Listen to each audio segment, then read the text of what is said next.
మీ business ఏదైనా మీ ఊర్లో promotion చేయాలంటే అది సుమన్ టీవీతోనే సాధ్యం. ఇప్పుడే సంప్రదించండి. రైట్. తెలంగాణలో ఎంపీ ఎన్నికలు దగ్గరకు వస్తున్న కొద్దీ మాటలతోటి యుద్ధాలు చేస్తున్నారు రాజకీయ నాయకులంతా. ముఖ్యంగా నల్గొండ జిల్లాకు సంబంధించి మాజీ మంత్రి జగదీష్ రెడ్డి కావచ్చు, ఇక్కడ ఉన్న ప్రస్తుత మంత్రులు కోమటిరెడ్డి వెంకటరెడ్డి, అదేవిధంగా ఉత్తమ్ కుమార్ రెడ్డి పరస్పరం మాటలతోటి విమర్శలు చేస్తున్నారు. ఇది ఎక్కడి వరకు వెళ్తుంది? అసలు ఇది కేవలం ఈ ఎన్నికల కోసమేనా, ప్రజల ప్రయోజనాలు ఏమైనా ఉన్నాయో అడిగి తెలుసుకుందాం. సార్ చెప్పండి, ఒక వారం 10 రోజులుగా రాష్ట్ర ముఖ్యమంత్రి కావచ్చు, మాజీ ముఖ్యమంత్రి కావచ్చు, మంత్రులు కావచ్చు, మాజీ మంత్రులు కావచ్చు, పరస్పరం దాడులు చేసుకుంటారు. ఇది ఎటువైపు దారి తీస్తుంది అసలు? వాస్తవానికి మీ అందరికీ కూడా తెలుసు, గత 10 సంవత్సరాల కాలంలో ఒక్కరోజు కూడా మేము వ్యక్తిగతమైన ఆరోపణలు ఎప్పుడు చేసిన సందర్భం లేదు, ఎవరి మీద కానీ. ఈ రాష్ట్రంలో వ్యక్తిగతంగా మేము వీళ్ళని కేసులు పెడతాం, వాళ్ళని జైల్లో పెడతాం అనే పిచ్చి మాటలు మాట్లాడిన సందర్భం కూడా ఎప్పుడు కూడా లేదు. మీరు చూసారు, అసలు మేము పోలీసులు వాడిన సందర్భం లేదు. ఈ జిల్లాలో ఒక్కటంటే ఒక రాజకీయ కేసు నమోదు కాలేదు 10 సంవత్సరాల కాలంలో. మేము అటువంటి పరిపాలన చేస్తాం. సరే, వీళ్ళు ప్రతిపక్షంగా ఉన్ననాడు నోటికి వచ్చింది ఏది పడితే అది మాట్లాడిండు. ఆయన మేము సహించడం, మేము అధికారంలో ఉన్నాం, ఓపిక పట్టాలి అని చెప్పి మేము సహించడం భరించడం. ఇవాళ అధికారం మారిన తర్వాత కూడా గత 4 నెలలుగా వీళ్ళు మాట్లాడే మాటలు చూస్తుంటే వాళ్ళ వైఫల్యాన్ని కప్పిపుచ్చుకోవడానికి ఆడుతున్న డ్రామాలకు కనబడతాం. వాస్తవానికి వాళ్ళ ప్రభుత్వంలో ఉన్నది వాళ్ళు, ప్రజల సమస్యలు తీర్చాల్సింది వాళ్ళు. కరువు గురించి కేసీఆర్ ప్రశ్నిస్తే రైతాంగానికి ఇబ్బందులు వస్తున్నాయి, రుణమాఫీ వెంటనే చెయ్యండి, మీరు ఇస్తారన్న బోనస్ వెంటనే ఇవ్వండి, ప్రకటించండి అని చెప్పి అడిగితే ఏం మాట్లాడిండు? కేసీఆర్ లావుడు దిక్తం. ఒక ముఖ్యమంత్రి అంటోడు జేబుల కత్తెర పెట్టుకొని తిరుగుతున్నా, ముఖ్యమంత్రి జేబుల కత్తెర పెట్టుకొని తిరుగుతున్నా అంటే పోలీసు వాళ్ళు పిక్ పాకెట్లను ఎట్లా అరెస్ట్ చేయాలి? కత్తెర జేబులు పెట్టుకొని తిరిగేవన్నీ ఏమని అరెస్ట్ చేయాలి? చట్ట వ్యతిరేక పని అని ఎట్లా చెప్పాలి? పట్టుకుంటే వాడు అంటున్నాడు, ముఖ్యమంత్రి జేబుల కత్తెర ఉండగా నేను పట్టుకుంటే తప్ప అని మాట్లాడే పరిస్థితి వచ్చింది. ముఖ్యమంత్రి భాష, జేబుల కత్తెర ఉంది, నీ పేగులు కత్తిరిస్తారు మాట్లాడితే. కనుగుడ్లు బీకి ఆడుకుంటా. అసలు ఈ భాష మామూలుగా వస్తుందా? మీకు ఎప్పుడు తెలుసా? కనుగుడ్లు బీకి గోళీలు ఆడుకోవచ్చిన సంగతి మీకు కూడా తెలుసా? నేను కూడా ఎప్పుడు వినలేదు. మరి కేవలం రేవంత్ రెడ్డికి మాత్రమే తెలిసింది విద్య ఉన్నట్టుంది. లావులు బీక్తా, లావులు తొండలేస్తా, ఎవడి భాష? ముఖ్యమంత్రి భాషేనా? ఈ జిల్లాలో కోమటిరెడ్డి సోదరులు అసలు వాళ్ళు మాట్లాడే మాటకి ఇప్పుడు అర్థం ఉంటుందా? కళ్ళు తాగిన పోతుల్లాగా నోటికి వచ్చినట్టు, నోటికి ఏదొస్తే అదే అక్షరానికి మేము మంత్రిమైనవని బాధ్యత ఉందని. ముఖ్యమంత్రికి లేనప్పుడు వాళ్ళ మంత్రులకి ఏముంటుంది? ఇది వాళ్ళ పరిస్థితి. మేము దాన్ని సరైన పద్ధతిలో స్పందించాల్సిన బాధ్యత, సమాధానం చెప్పాల్సిన బాధ్యత మా పైన ఉంది.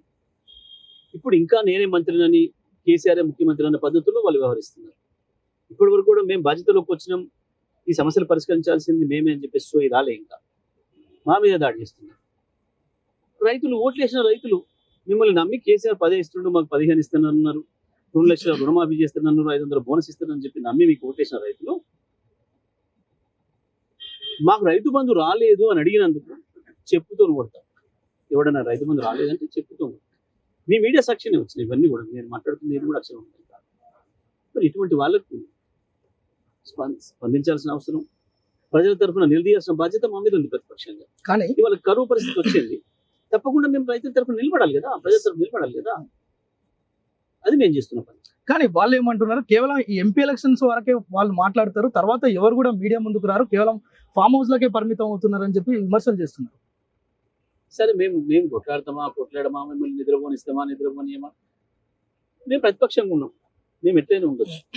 ప్రభుత్వ పక్షంగా ఉన్న మీరు నెల రోజులుగా ఒక్కడైనా మంత్రి ఎండిపోయిన పొలాల దగ్గరికి పోయిందా?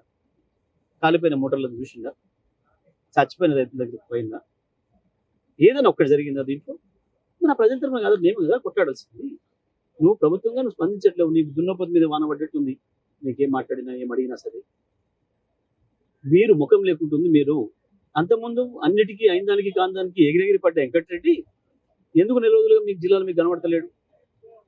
ప్రతిదానికి తెల్లాటరికే మీడియా వాళ్ళని పిలిపించుకొని ఏదో చెత్తబాగుడు వాగి రోజు మీడియాలో ఉండాలని చెప్పి తనే లీకేజ్లు ఇచ్చుకొని మళ్ళీ తనే ఖండించుకొని మాట్లాడే వెంకటరెడ్డి, ఊళ్ళో పెళ్లికి కుక్కల హడావుడి అన్నట్టు మాట్లాడే వెంకటరెడ్డి, అయిందని కాందానికి తన సంబంధం లేదని కూడా మాట్లాడే వెంకటరెడ్డి నెల రోజులుగా ఎందుకు పత్తాలేడు ఈ జిల్లాలో?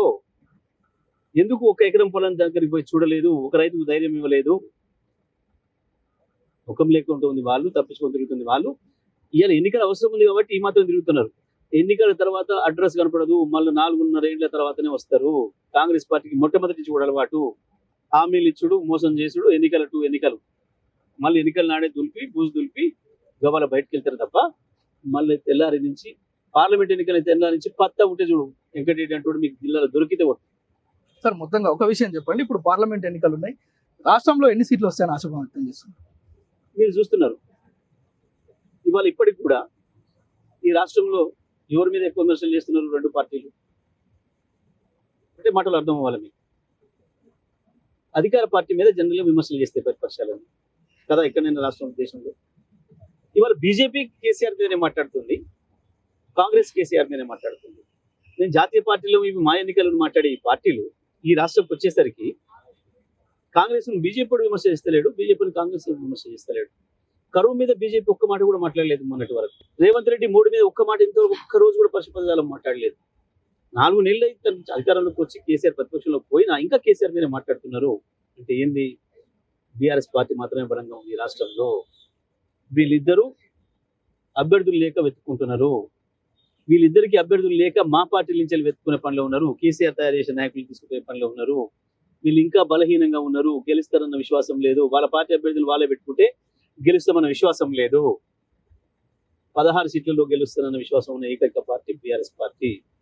కొన్ని సీట్లలో కాంగ్రెస్ లో పోటీ ఉంటుంది మనకు, కొన్ని సీట్లలో బీజేపీ ఉంటుంది. 16 సీట్లలో కూడా ముందంజలో ఉన్నది బీఆర్ఎస్ పార్టీ మాత్రమే. రైట్, మొత్తానికి రాష్ట్రంలో 16 సీట్లు గెలుస్తామని ఆశాభావం అయితే వ్యక్తం చేస్తున్నారు. కెమెరామ్యాన్ సాయితో ప్రేమ్, సుమన్ టీవీ, నల్గొండ.